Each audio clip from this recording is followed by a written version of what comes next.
begin our land acknowledgement. In 1850, part of this soil is sacred in the estimation of my people. Every hillside, every valley, every plain and grove has been hallowed by some sad or happy event in days long vanished. We would like to begin by acknowledging that the land on which we gather is within the ancestral territory of the Suquamish people of clear saltwater, or the Suquamish. Expert fishermen, canoe builders, and basket weavers, the Suquamish live in harmony with the land and waterways along Washington's Central Salish Sea, as they have for thousands of years. Here, the Suquamish live and protect the land and waters of their ancestors for future generations, as promised by the Point Elliott Treaty of 1855. Thank you so much for listening. The DogEar Festival is sponsored by Partners in Print, Bainbridge History Museum, the Vera Project, Public Display Art, BIMA's Prison Programs, the City of Bainbridge Island, Kitsap County, Washington, and the Bushwick Book Club, Seattle. We'd also like to give a big thanks to our members who allow us to remain a free museum open every single day, and folks like you who come out and support the arts. And now I'd like to invite Catherine, our curator of the Cynthia Sears Artists Book Collection, to the stage.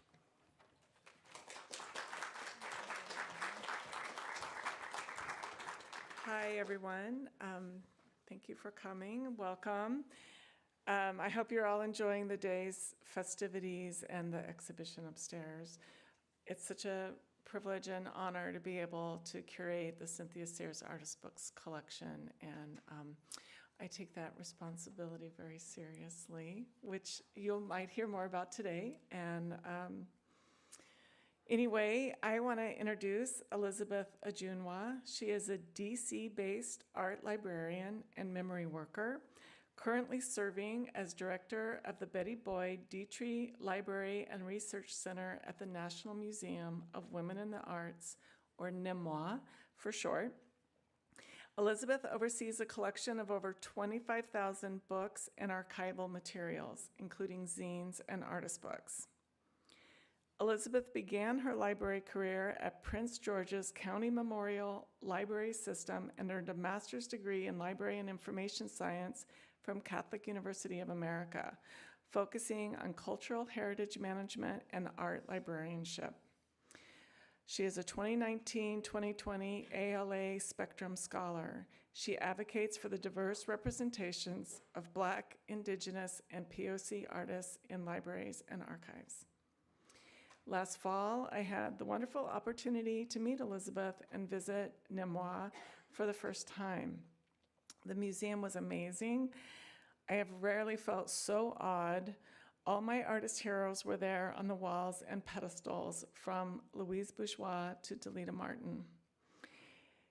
If there is a heaven, I hope it is something like NMWA, and that I make it in. I am honored to be in conversation with Elizabeth today. Our two institutions on either coast hold significant and important collections of artist books. We're here today to talk about these collections, why we think they're important, how we make them grow, excuse me, and possibly what's ahead. I'm going to turn it over to Elizabeth to share her work, and then we'll sit down and ask each other questions and take questions from the audience. Welcome, Elizabeth.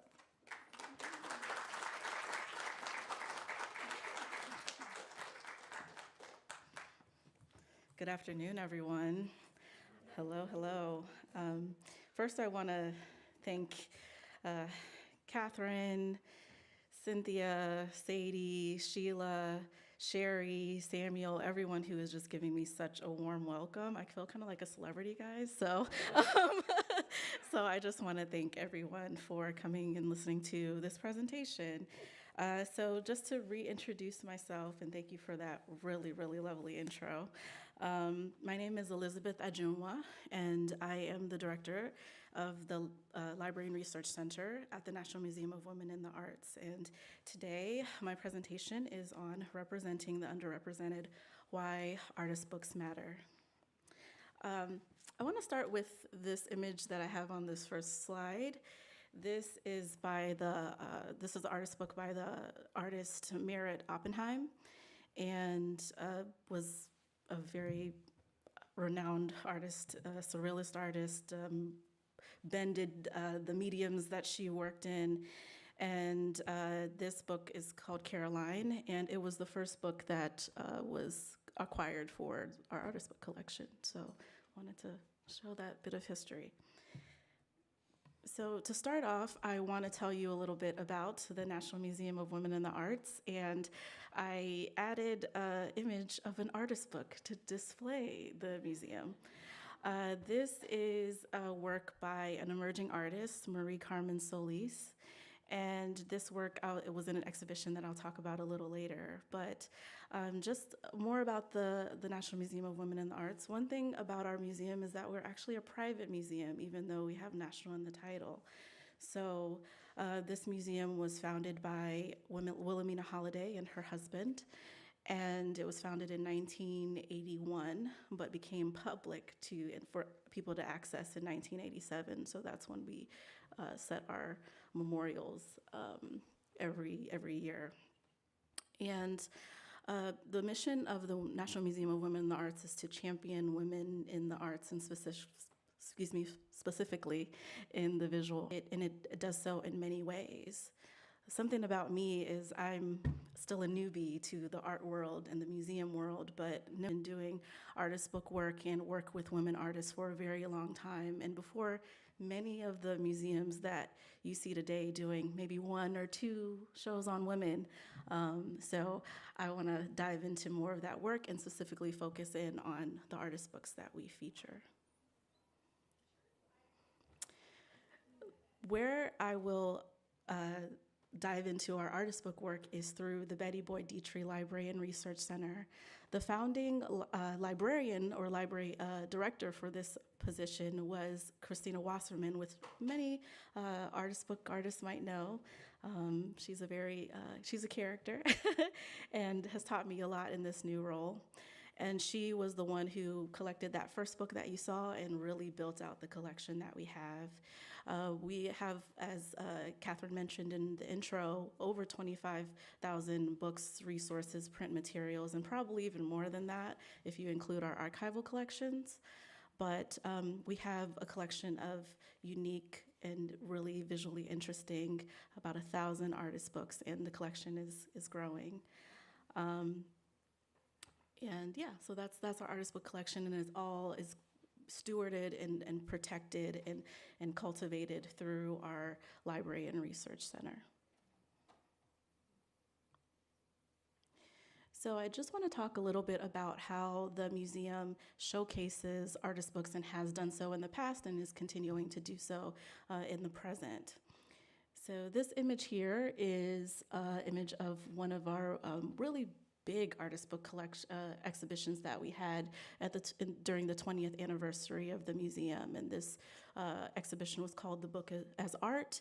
It had a publication and really featured some really, really amazing artists, and people still talk about it today. And we're looking to bring a version of this back in the future. So this was an exhibition that happened in 2007.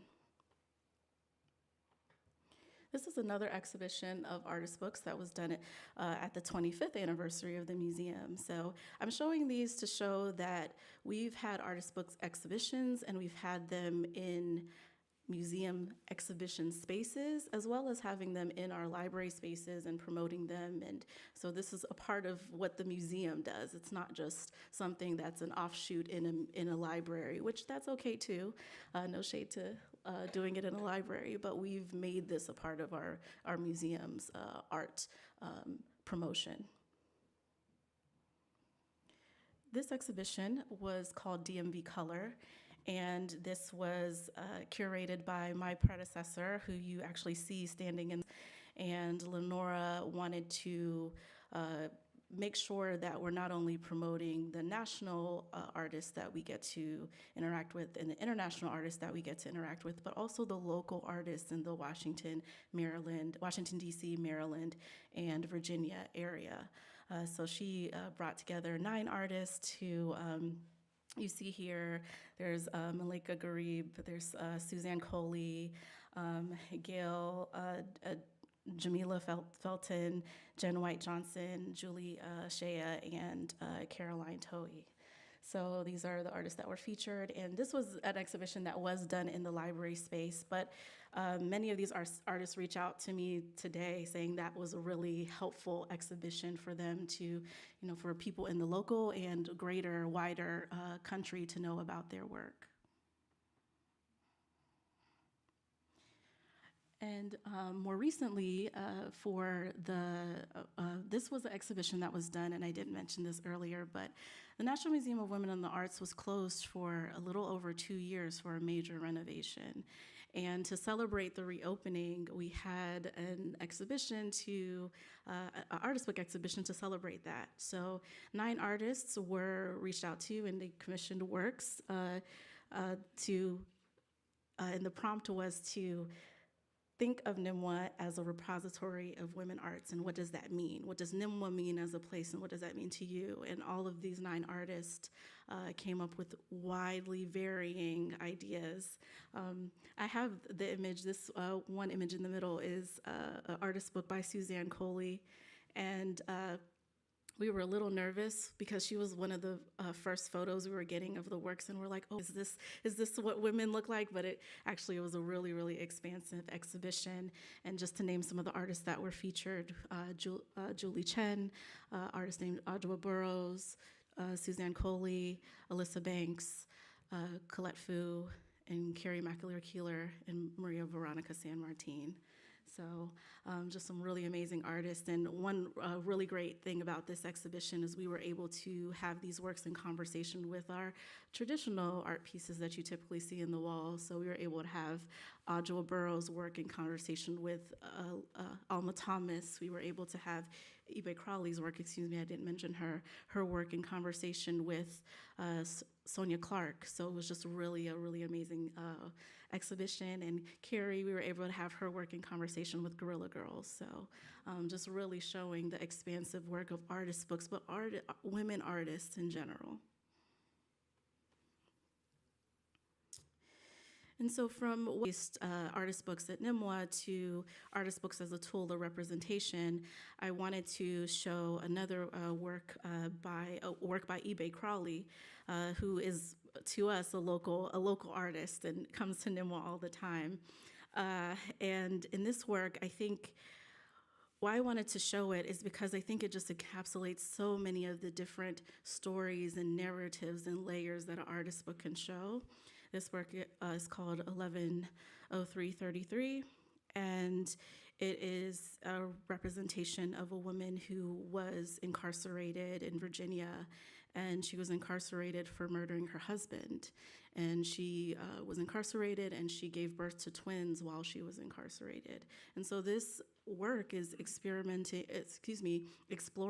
and diving into these complex narratives that you wouldn't expect, I think, an artist work or a work of art to do.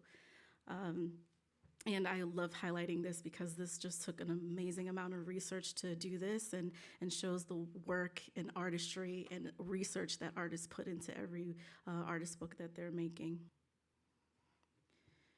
This work here is by Clarissa Sly, What's Happening with Mama.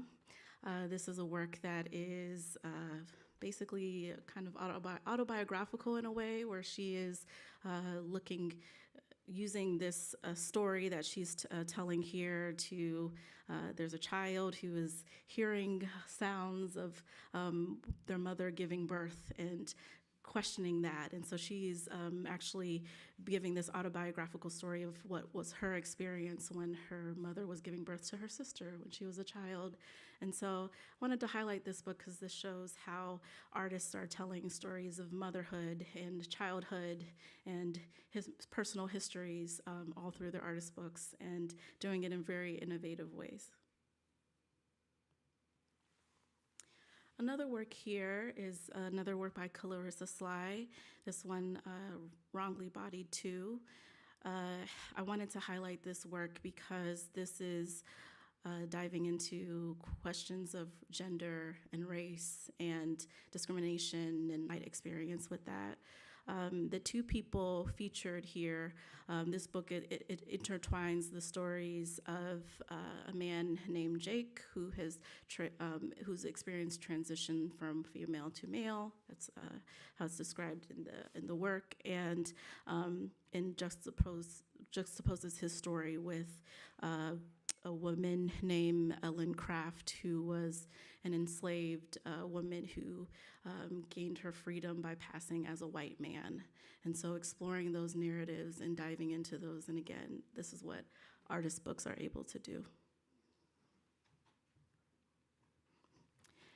This work is by Colette Fu. I had to feature this just because I love Colette Fu's work. I love pop-up books. And this work, I think every time we open it up and show people what this looks like, people are amazed. So I don't think sometimes the videos can do it justice. You got to see it in person. And just wanted to show that, again, this is an artist who is doing their own personal research, but also communities in China. And this is what in her series here.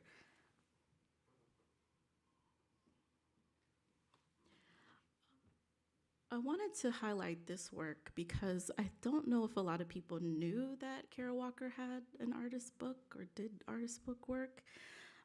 So this one is called Freedom of Fable, and she uses her traditional silhouette, paper cut, shadowy style in this work to tell the uncomfortable stories and truths of slavery and what it might be like for a woman to leave slavery and what that looks like, what would look like for her. And that's what this book is telling. And it might not be you might not be able to tell, but this is a pop-up book. So when you open it, it pops up out at you. So just a fantastic work, and I wanted to highlight this. I don't think I could have done a presentation without mentioning Julie Chen. so she's an icon, and this was a work that was featured in Holding Ground, and I think is on display. So I hope you all have been able to see this work.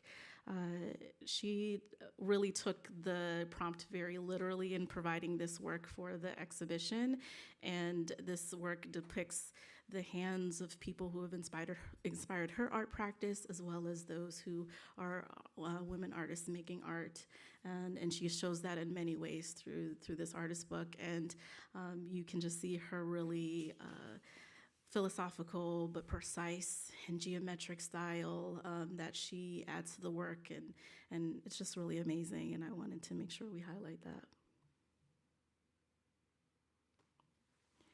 And then finally, the work that I wanted to highlight is This Side of Night by Delita Martin. There's a wonderful video that Bainbridge Island Museum of Art has online about this, and you all should watch it. And I think it's been circling through, so please watch it to learn more about this work. But I wanted to mention this work because I feel like I have a little bit of credit for BIMA's acquisition of this work. This was a work that we acquired very recently, and when colleagues from BIMA came to visit NMWA, we had just gotten it, and I was so excited to tell someone. So I showed Catherine on my phone, like, hey, this is what we got. And I was like, there's one more copy left. And Catherine, I think, got the last copy.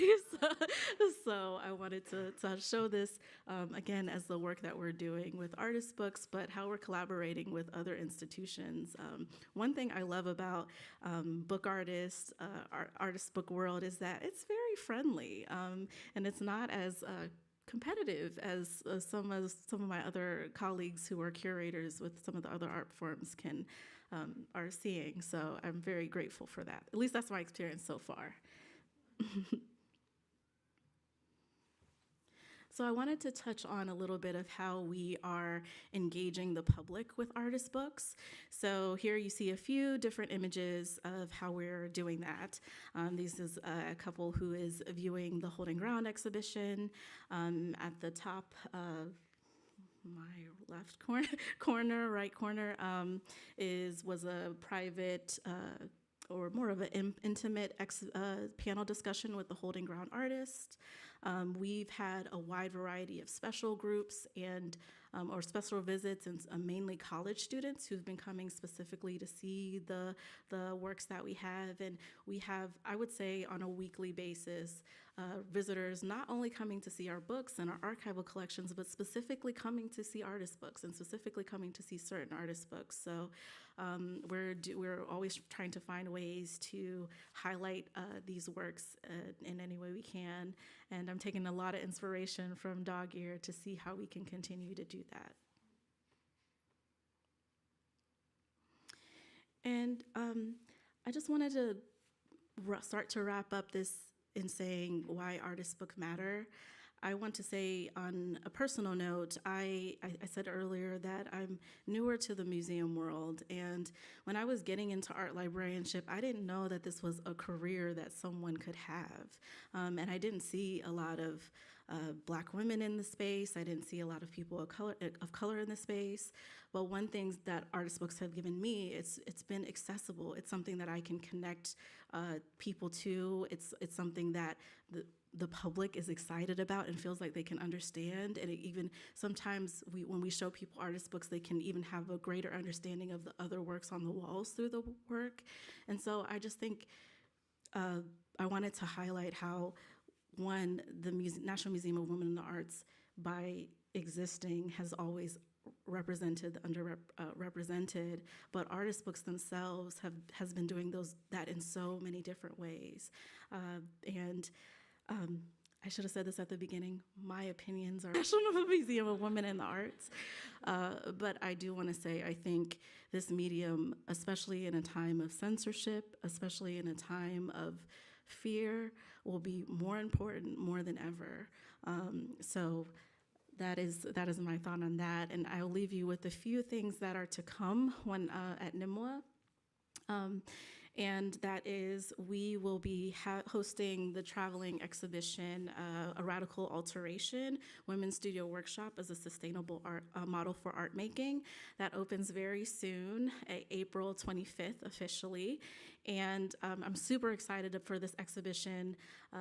We're really kind of putting all the stops in this one and really wanting to make sure that the hundreds of people that come into the museum get to see artist books. There's over 28 artists featured in this exhibition, and we're collaborating with Women's Studio Workshop, another organization that has been doing work with artist books for a long time, and really excited about it. So if you're ever in Washington, D.C., please come and see us. And finally, the museum, we've been establishing a relationship with Arion Press, who many people know is one of the last fine book printers in the country, and they've been doing these works, basically connecting artists with classic literature, and they're putting their artist spin on it. And the newest imprint is of Kindred, and so I'm extremely excited about this. I have the honor of being in conversation with Alison Czar to talk about her work with this wonderful work and talk about how this came to be. So this will be in June, and yeah, so that's how we're continuing promoting and the underrepresented in artist books, and continuing to do that from now and at least until I'm at the museum. So I look forward to continuing the conversation with Catherine. Thank you so much for listening.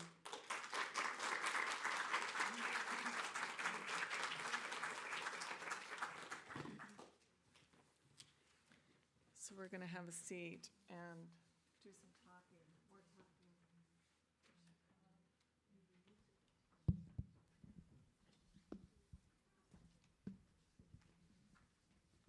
So I want to let you all know that all those books that Elizabeth showed, I think there's only 2 that are not in the Cynthia Sears Artist Books collection. So I'm really, only 2.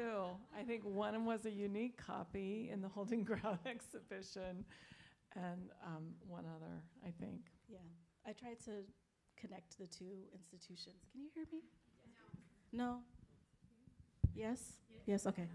I'm a librarian. I'm supposed to speak low. Keep it down. I know, right? So I'd like to start with a question for Elizabeth. So you're an art librarian and a memory worker. Will you tell us what that means to be a memory worker and how you apply that work to what you do at NMWA? Yeah, I mean, being a memory worker it really is being a librarian or someone who is working to preserve and save the past. And a term in the work that I'm doing, because I felt like connecting with the communities that I was working with, especially when it came to archives. When you say archivist or you say librarian, it felt like it was a kind of pushed people away. But memory worker felt like a way to really connect people, to explain why I'm saying, yes, you should start, yes, you should save your records, yes, you should, this is important. And so that's really my reasoning for using the word memory worker, and really it's to be able to better connect with the communities that I'm working with and the people that I'm working with. I think a lot of book artists are doing memory work and retrieving people, stories, ideas, things from the past. And you showed a lot of that work from our personal lives and from the public sphere that's disappeared. There are several titles up in the collection intentionally placed for that work that they do to bring back like banned books, disappeared people, things like that. And I think book artists do a lot of that work. Absolutely. Do you have a question? Yes. My first question for you is more of a technical question, and that is, how do you go about acquiring artist books for the collection? Well, it's a very interesting process. My preferred way is that people email me a prospectus that includes photos, description, price. That's how I like to, but I do a lot of trying to see through social media, through the different newsletters I get from organizations, activities and things that are happening in the artist book world, emails from you telling me about Delita Martin's book, all of these different resources, and then combing through, looking at things that Cynthia and I have talked about, what her collection is, what she wants it to be, what her vision of it is, and then looking for those matches that seem to resonate with that. And then many of them Cynthia and I look at together and make decisions about. Yeah, it's pretty similar for me. I get a lot of emails, like Too many emails. Yes. But we acquire through donations somewhat. We do purchase, and I'm really grateful that the library does have a small budget for acquiring artist books. And then if there's something we really, really want, we'll ask for support and funding for it. Well, how do you find out about those things you really, really want? Yeah, so I've been traveling a lot. So I go to as many art book fairs and shows I can go to. I'm on a lot of listservs, as you said, and newsletters. And one thing, too, is that I am in Washington, D.C., and there's a lot of institutions. So we can collaborate and find out more. I'm very active in ARLIS, the Art Libraries Society of North America. Yes, I think that's right. Something like that. And I'm very active in that. I'm on that listserv, but I communicate with art librarian colleagues who work all over the country. So I find I don't really have any trouble learning about artists, hearing about artist books and acquiring. It's more so one thing that helps me is that the scope is pretty specific and that it's women artists or women identifying artists or in that focus. So I don't think I have as much of work as you when it comes to really diving down into what we actually acquire. So someone just has to send you an email about their work and you'll see it and you'll decide yes or no? Sure. No. That is a part of part of it. We every email that comes in, we have emails that are sent to lrc@nmwa.org, and we do note every email, and we put it in a list of potential acquisitions, and we review it and determine if it's right for the collection. So yes, you can email lrc@nmwa.org, and we will get to it for sure. Mm-hmm. Great. Are there any questions out there that anyone is prepared to ask? I think we have a microphone. We'd prefer if you would raise your hand. Okay, we have someone here. Thank you both so much. I'm thrilled that there are so many book artists and that you have your beautiful library in DC and this beautiful collection here at BIMA. And the other collection I hear a lot about is the book collection at the Library of Congress. And in these stunning turn of events with what's going on, have you heard anything of how protected these books are, which represent all sorts of different opinions and people and subjects? And I was just curious, anyway, if you've, because I consider them part of this collective, and I just hope that they're being protected and are safeguarded. Yes. So I mean, it's a really tough time now, and I feel like all of the arts colleagues are trying to get together and support each other and work together and find ways, especially with organizations like ours, which are private, to see how we can help out. I have a lot of friends at the Library of Congress, and one specific friend, Stephanie Stilo, who recently did a keynote at Tropic Bound art fair that happened in Miami.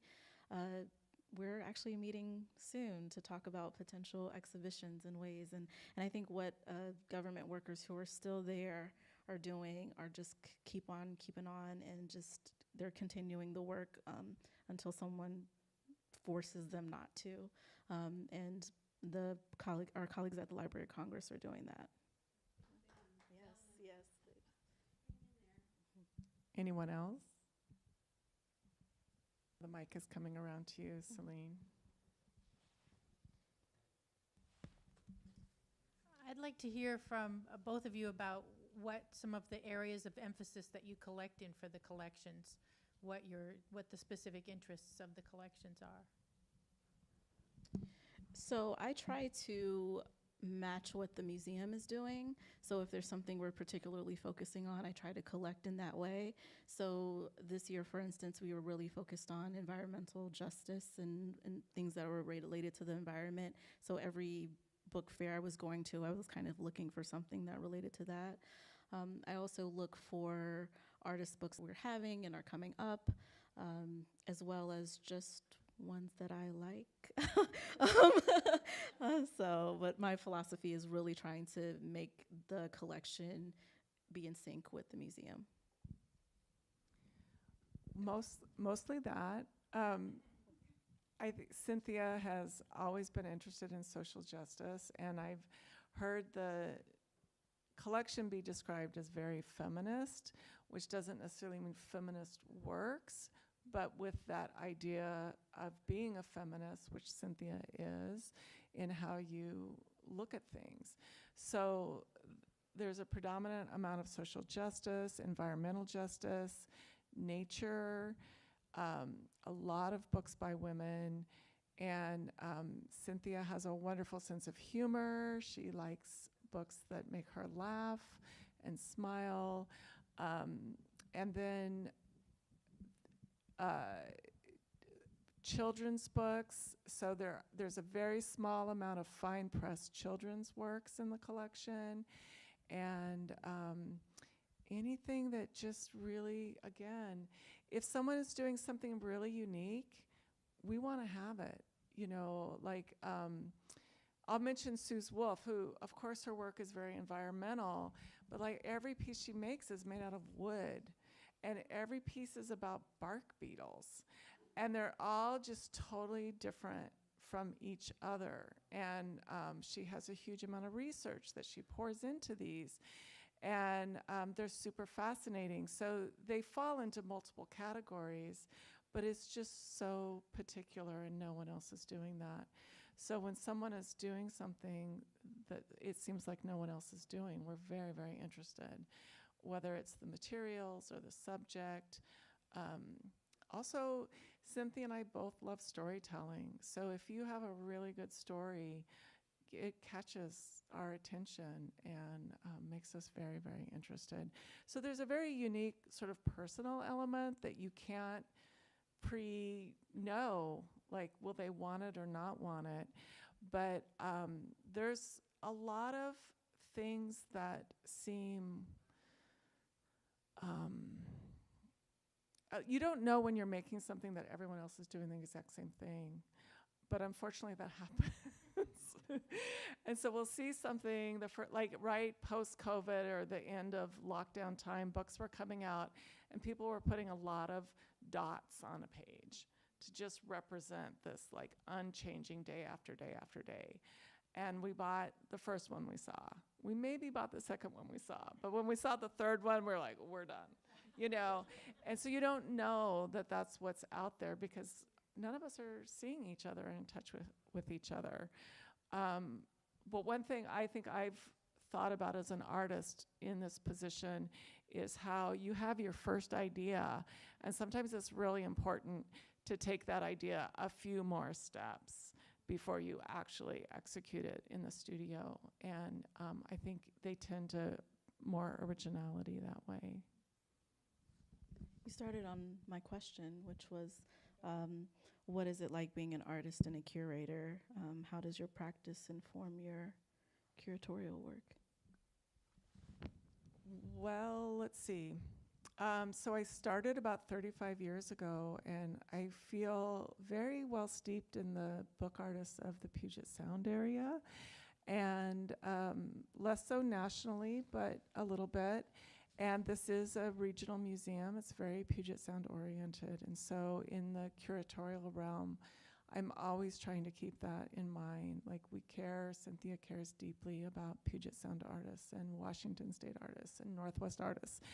And it's really important to me that they have a place to be collected and also to promote them out in the world. So in most or all of the exhibits that I've put together here, I'm always including regional, national, international artists, always trying to touch on all those things. And likewise, the Artist Books on Shelves series, the video series, have been trying to represent both local, national, international artists, and always bringing those together. And I feel very, I love my community here, and we've all done so much to help each other, work with each other, use each other's printing presses, ask for advice, all of that. And of course it moves out nationally as well. So I think all of that has brought me into a different kind of relationship than a curator originally anyway. And now it's just taking those relationships to a different place, I think, and still relying on each other for sure. And now people like you know, it's trying to also lift up the artists here to the national level that maybe aren't as visible as before. Question. Okay, wait for the mic.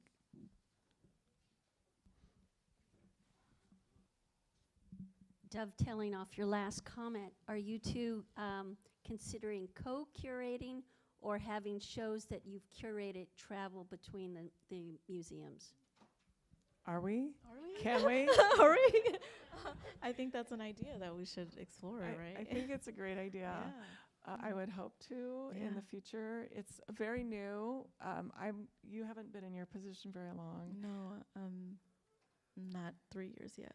And so one of my questions is, how far ahead are you planning your exhibitions?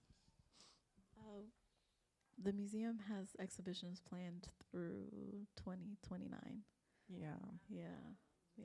It's hard to, get into a schedule like that. But it moves around a lot. But yeah, it's And how fun. long are your exhibitions up? It depends. And they're with the reopening, they're discovering what makes sense. But sometimes it can be anywhere from 3 months to a year, depending on the topic and where in the museum it's located. So, yeah, I'm advocating for the artist book exhibitions to be up for longer. So, wish me luck. Ginny has a question. Hello. Hi. Yeah. I love the term memory keeper, by the way, and I love that, like, part of it is that it feels like a very active term, and it calls into question how we do keep things alive in the archive. And so I think what I would love to hear both of you speak about are your different strategies for helping the public to engage with this work, your strategies for helping the work circulate and keeping it alive and as a tool for community to learn from.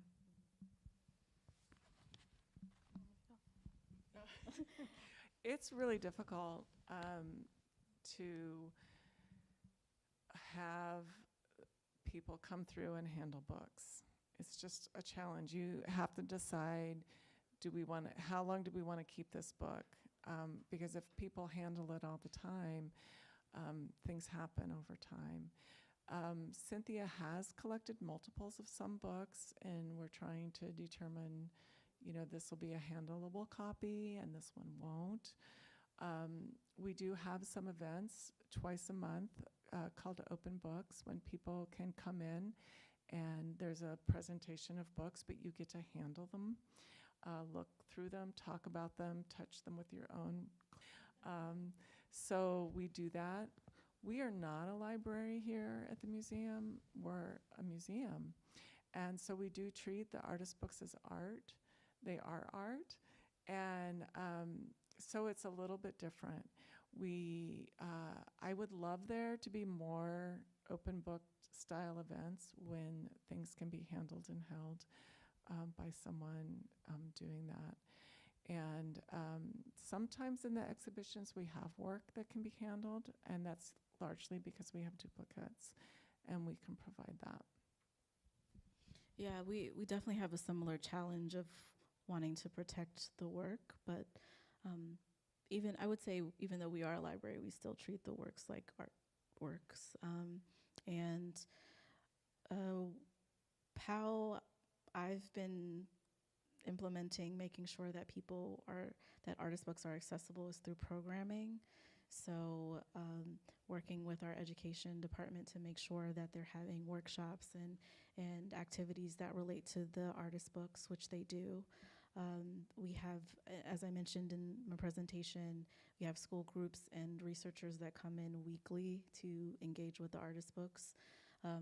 But I also feel a part of making sure that this work is accessible is that people need to know about them. And I feel librarians are not the best, out and about people to promote sometimes. I say this as a librarian, but really getting comfortable with talking to people and really breaking the boundaries of what people think a librarian is, and helping people know that these are really interesting works and making them seem cool. So I think that's important. People want to see cool things, and that's how we try to do that. I hope that answers your question. Yes, Bonnie. One of the things that I think about is these are books that are art, and I feel oftentimes they're treated as a separate exhibition. And it seems to me that it would be interesting to see artist books incorporated and integrated into any kind of exhibition that's put on view in any setting that presents paintings, sculptures. If it's a subject and the subject also is depicted or the content is evidenced in an artist's book, it seems like it can be side by side with the work of art that's on a wall. And so I don't know if you have any thoughts about that. Well, I agree, and Greg Robinson, our chief curator here, has done that multiple times with some of the exhibitions. You don't see a lot of artist books necessarily, but he has integrated them sometimes into the group shows. And that's the case for our museum as well. They've been integrated into different exhibitions that have happened, and the plan is that will continue. And with me there, I'm hoping we'll push it even more. And in the artist book exhibitions we're planning is to really just make it feel like it's an encompassing thing. So yeah.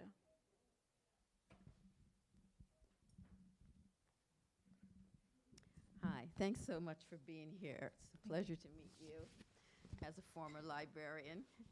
And who, I have this is the question, because I'm always educating people or actually asking people if they're familiar with artist books.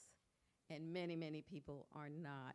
And the thing I think that is so special about BIMA is that any day of the week, all year round, you can come and you can see artist books. And so I know that you're housed in a museum, but I wonder, are artist books always on exhibit, or are they on a separate schedule? Do you understand what I'm saying? Yes. Okay. So in our library, which is open to the public, people can walk in and they do. We have cases that always have artist books on display. So there's always an artist book that people can see. We do rotate it out to make sure they're not out too long. But yes, they're always available, and the plan is that every other exhibition will be an artist book exhibition. So they're not going anywhere when it comes to our institution. And one thing we try to do whenever we have any programming or anyone coming in about an artist book, or if I give a tour about an exhibition, is the first question I ask is, do you know what an artist book is? You always have to start with that because people will think all different kinds of things. So, yeah. Mm-hmm. So how do you answer that question for yourself? What is an artist book? Oh my gosh. We all hate those Yeah, questions. I mean, so one thing I've been doing, and I would love feedback from people, maybe after this you can tell me what you think, but I explain that there's the term book arts, and then there's mediums that fit under that umbrella term. So artist books, zines, graphic novels, and I go from there. But whenever I do a tour, I explain that an artist book is a work of art that is inspired by the book form. So it can look like a book, or it could look like something completely different. And usually people get that, and we go from there. Yeah, that sounds very similar. And I get that definition from a zine that was created by the Smithsonian African Art Museum, I think. Yeah, I love that the zines are telling us what an artist book Yeah, is. yes. No, but it was I mean a zine it about artists. sincerely. Zines are Yeah. awesome, and so many of them are so educational and informative, and we include a lot of zines in our artist book collection. Yeah, anyone else? Okay, over here we have two people. What's a zine? That's the question. I want to hear your Oh answer. gosh. So I think of a zine as sort of a do-it-yourself, one sheet, so one piece of paper, it's folded, a cut is made in the middle, and it folds into like 8 pages, 8 sections. And people are drawing them, coloring them, collaging. They're usually printed on like a copier or maybe a risograph machine, although I've seen all kinds of zines made in all kinds of ways. But it's a very do-it-yourself sort of little booklet and made from one sheet of paper. That's how I understand a zine. Do you have a different thought? We would say a grassroots artist publication that, in like a magazine, is to go out to the masses, but is someone is creating it. Very Grassroots. affordable or free or Yeah. traded. There's a lot of zine festivals, and you come in with your little packet of zines and you can trade, and $5, $2, $10 collect a bunch of zines on so many different things. People have all these little niche passions and things that they're interested in, like what is an artist book? And they make a little zine about it. And then you meet other people who share these passions. And there are a few up in the exhibition upstairs right now. It's probably our most popular collection, I think. Yes, zines are very, very Yeah. popular. Shayna, you had a question too. There's a mic. Thank you. Just as an aside, there's a bookshop in Chicago that I recently learned of called Quimby's that is, if you want to spend time with zines, you could spend hours and hours in there. Yeah, it was remarkable. I've heard of it. I haven't been. Yeah. I highly recommend it. There are zines from like second graders to like zines from, people who are making very intricate comics to all kinds of things. Anyway, it was fascinating. Thank you. Thank you so much for being here. I'm really curious, and Catherine will probably laugh at me for asking this question because you are familiar with my work, but I am really curious for both of you in trying to struggle with that kind of the difficulty of showing artist books, both because oftentimes you have to pick one section to have them open to or what have you. I'm really interested in the way that you're framing your work both as a librarian and someone working specifically with artist books in terms of memory keeping and thinking about this idea of stories in particular that either get uncovered or get unerased through that work. And I'm wondering what kinds of strategies you would like to see artists follow to make the language, like either the text or the images or the things that you can't always show when you're displaying them, available. Like, how can we help you to make more of it available? Does that make sense? Yes. Honestly, I feel like, especially with some of the newer works, some artists forget to just write down what it's about. So there's a lot of kind of interpreting that you have to do, and especially for those of us, I'm lucky to get to work with artists, but a lot of librarians don't, and so it can be kind of intimidating to have to reach out to an artist and say, like, so I don't really understand what this is, So I think just giving a brief synopsis of what it is could really help with making sure that what you intend to convey is actually conveyed, because one of the reasons why, again, I use the word memory worker is because there's, especially with underrepresented groups, there's been a certain group that's been able to give that narrative for them.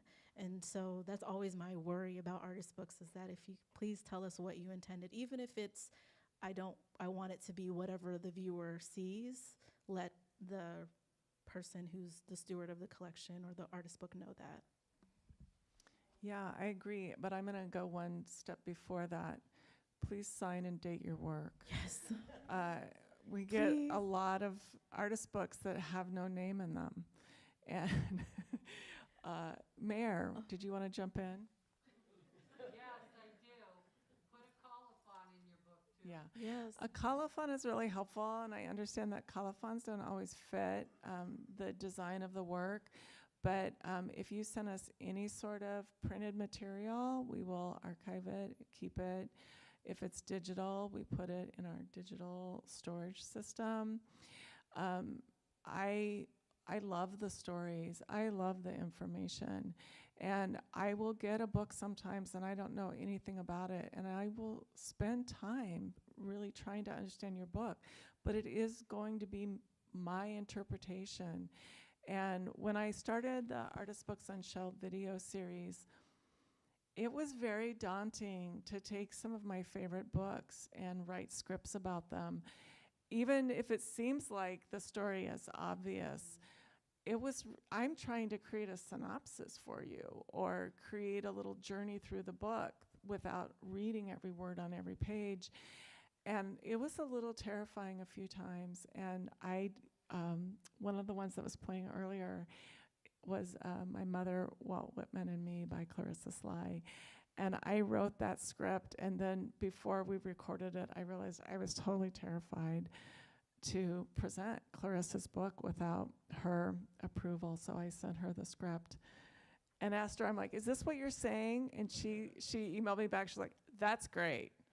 Yes. A related Clarissa Sly story with what's happening with Mama. We recently emailed to get information, and she told us specifically that she wanted the label to say that she was born in Washington, D.C.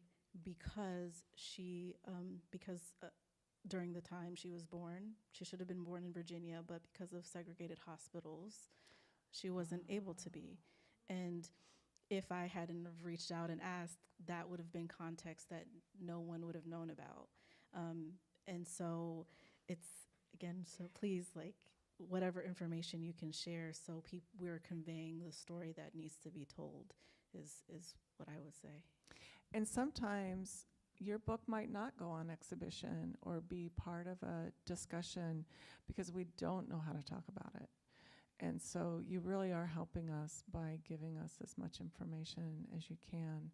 And I mean, not like we don't want your archives of all your work, but we do want a story that you feel is important to share, or some backstory. It's very, very helpful. Great Thank you all. question. And thanks for all your work doing this curating work. Thank you. Thank you. It's also really lovely when we have a chance to meet you in person and stories come out over coffee or lunch or breakfast and you get to know someone. It makes a difference. And I know curators change, librarians change, and we can't all travel and keep up, but when you can, it really makes a difference. Carolyn. I am long into retirement, but if I could start my career over again, I would want to be either one of you ladies. So my question is, do you see, as this world of artist books grows, and I think it's growing, do you see anything in library education that's giving that, that's saying that's possible, or anything in museum education that's encouraging museums to collect these? Are there things happening that we can be hopeful about, that there will be more of you both happening? Yes.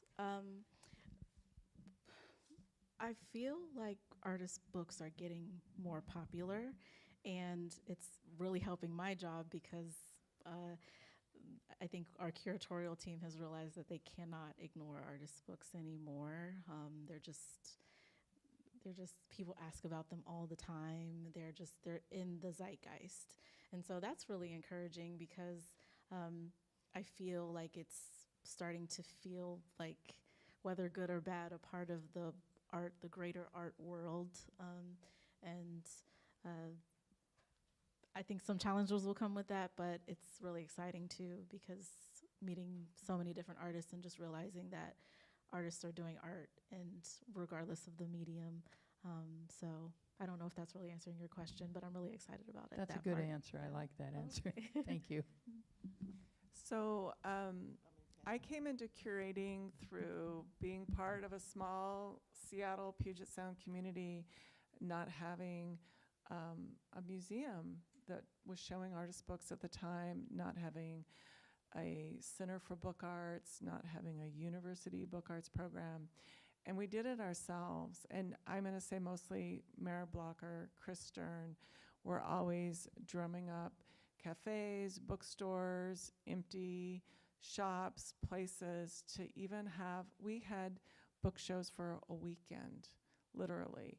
And we'd all rush there. You know, we'd deliver our book in the morning. We'd hang out all day and talk to each other, and we'd come back the next day. And if no one had taken our book, we'd bring our book home. And we had some at Eagle Harbor Books before the museum was built, and then at BAC. But a lot of it was very DIY and creating opportunities. And I learned from my elders, Mare and Chris, that, okay, it's my turn to curate a show. It's my turn to bring people together. I don't think that's gone away. I think that's still happening. But that was how I didn't get a curatorial degree. So my experience comes from in my community and wanting to support and help each other and make opportunities for each other. And I think we always have to do that, even with places like BIMA and NMWA. It's really important to not just hand the work over and or make the work. And, it's like creating these opportunities for each other. It's really helpful and means a lot. There's nothing too small, I don't think, because as you know, if you make artist books, educating people about artist books is it's never going to end. People who don't know what an artist book can be or what it is, or a zine, or anything along that spectrum. People, I've been explaining a lot in preparing for this exhibition, what is a broadside. So there's just so much educating and explaining to people. And of course, we know what many of these things are. We just don't know the term that's being used. And you can tell people, a lot of people have been exposed to artist books without knowing it, or they're called other things. Yeah. You're welcome. Yes. Oh, will you wait for the mic a moment, please?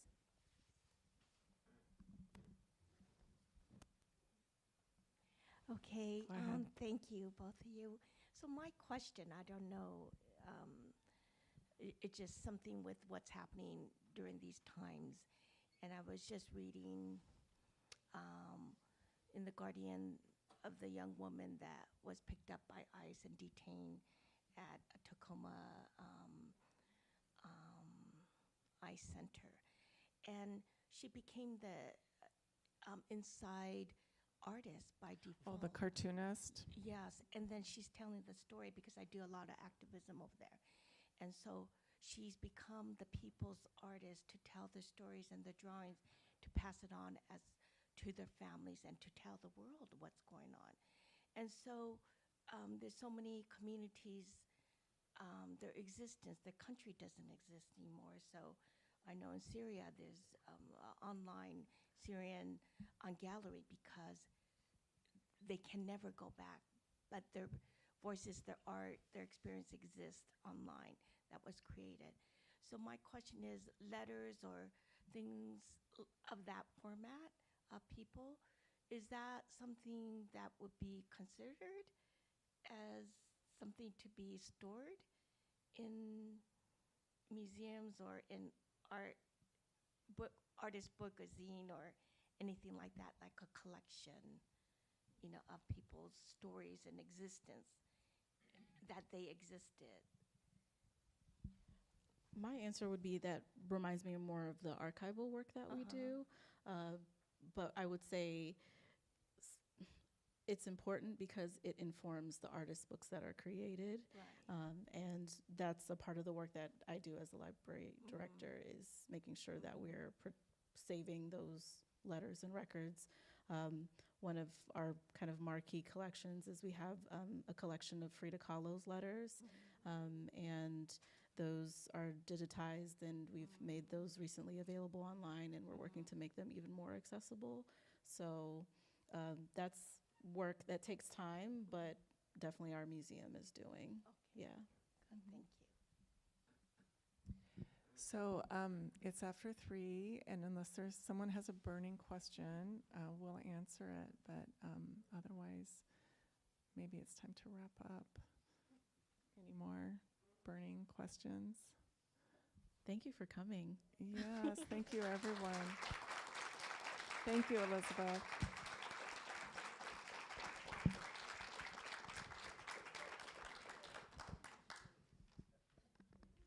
Okay.